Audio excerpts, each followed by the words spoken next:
What is up, guys? Showing up the King here, back with another video.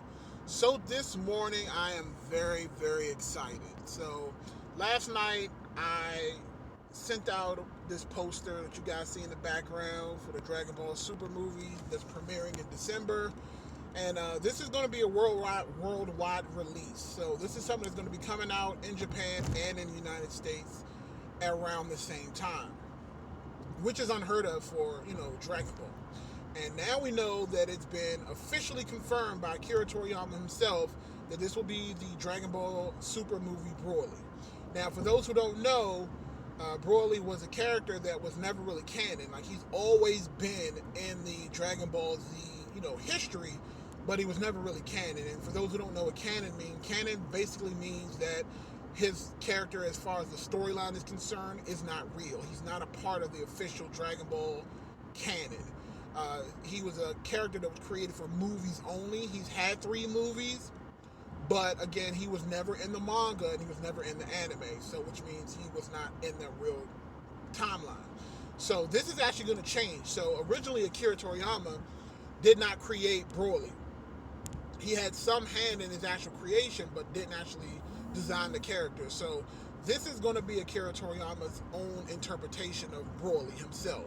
So we've officially got word from Akira that this is going to be his interpretation of Broly. He's going to recreate his origin story so that it is now canon. And partially the reason why they're doing that is because of the fact that Broly is such a popular character. Now, in Japan, Frieza is #1 villain in Dragon Ball. That's just, they love them Frieza. That's the reason why Frieza has come back so many times, and that's the reason why Frieza was one of the main people who was on Team 7 for the Universal Power Tournament Saga, Tournament of Power. So now, the reason why, which makes me happy, is I feel like finally the Japanese audience, the Japanese community themselves are kind of embracing the Western viewpoints of Dragon Ball, because over in Japan, it was all about Frieza, but over in the United States, it was all about Broly. Like, anybody who's anybody knows that as far as like popular villains go, is Broly. Now, it's so much to the point where Broly has become very divisive in the community, because people are just like, oh, Broly's not a great character. All he does is say Kakarot, da-da-da-da-da. Or how does somebody else supposed to be so tough get so messed up about somebody else's crying? And to that, I'll just say it's a storyline, and there are history of, traumatic experiences that can happen to somebody that's even quote-unquote strong. But I digress. I'm not about to apply real-world logic to freaking Dragon Ball. It in and of itself doesn't make sense. So anyway, for me, Broly has always been my favorite villain. Like, he is the pinnacle of what Dragon Ball strength is to me. Like, I remember I used to debate with people all the time. Not only debate, besides that, whenever I was trying to get people into anime, I would show them 2 things. And I've been doing this since I was little, because again, I enjoy anime so much. My job was to just tell everybody who was either ignorant to the fact of anime or who just did not know, to put them on so that they could continue to watch and grow the community, because that's how much I love anime. My go-to was 3 go-tos. It was movie-wise, it was Dragon Ball Z, the first Broly movie.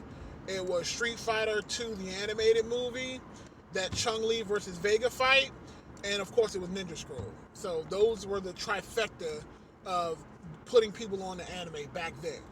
Now, the reason for the Dragon Ball Z movie with Broly originally was simply because that was the first time we've seen somebody body the entire Dragon Ball Z team effortlessly. Like, without wasting any breaths, he destroyed Goku, Piccolo, Vegeta, Gohan, and Adult Trunks at the exact same time. Like, they could not put a scratch on this boy. He was murdering the entire group by himself. Even Master Roshi tried his hand and still got bodied. Everybody got bodied by Broly. So, of course, they brought him back for a second movie where it was Adult Gohan and Trunks and Goten. And that one didn't do as well, and then they really killed the character off with Bio Broly, which was the third movie. And again, I didn't really enjoy either one of those too much. But that first Broly movie, oh, hands down, was still the best Dragon Ball Z movie of all time. So now that this has been confirmed, the reason why, again, like I said, I'm excited is because Akira Toriyama has basically acknowledged that Western fans are huge fans of Broly, and we're actually now being considered and factored into the money making of Toei Entertainment.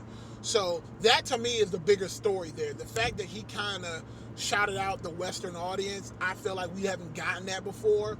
Like, I know of course they appreciate our dollars, but I think in general we don't get the shine that we deserve, because honestly, Western audience and Brazil, those are the two outside of Japan that are the biggest Dragon Ball fans. Is the United States and then Brazil.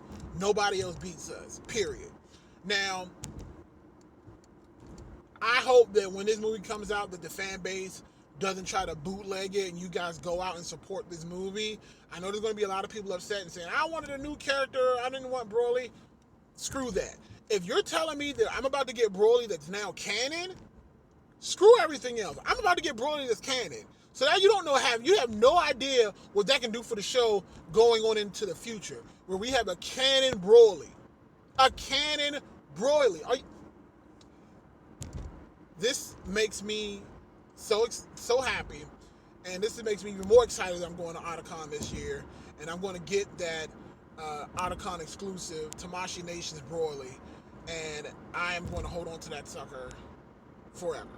But I'm excited. I hope you guys are excited. Let me know what you think in the comment section below. Thumbs up the video, subscribe to the channel. And before I actually go, just a quick housekeeping. The Magnerdpodcast, my new podcast that I just launched, is officially out. You can find it on Spotify. You can find it on Stitcher Radio. You can find it on SoundCloud and other podcast directories. I'm really proud of what me and my friend had been able to put out there for you guys to consume.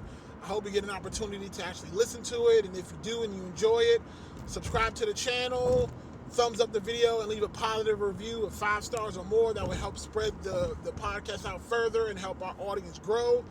Showing up the King, I hope you guys have a fantastic day.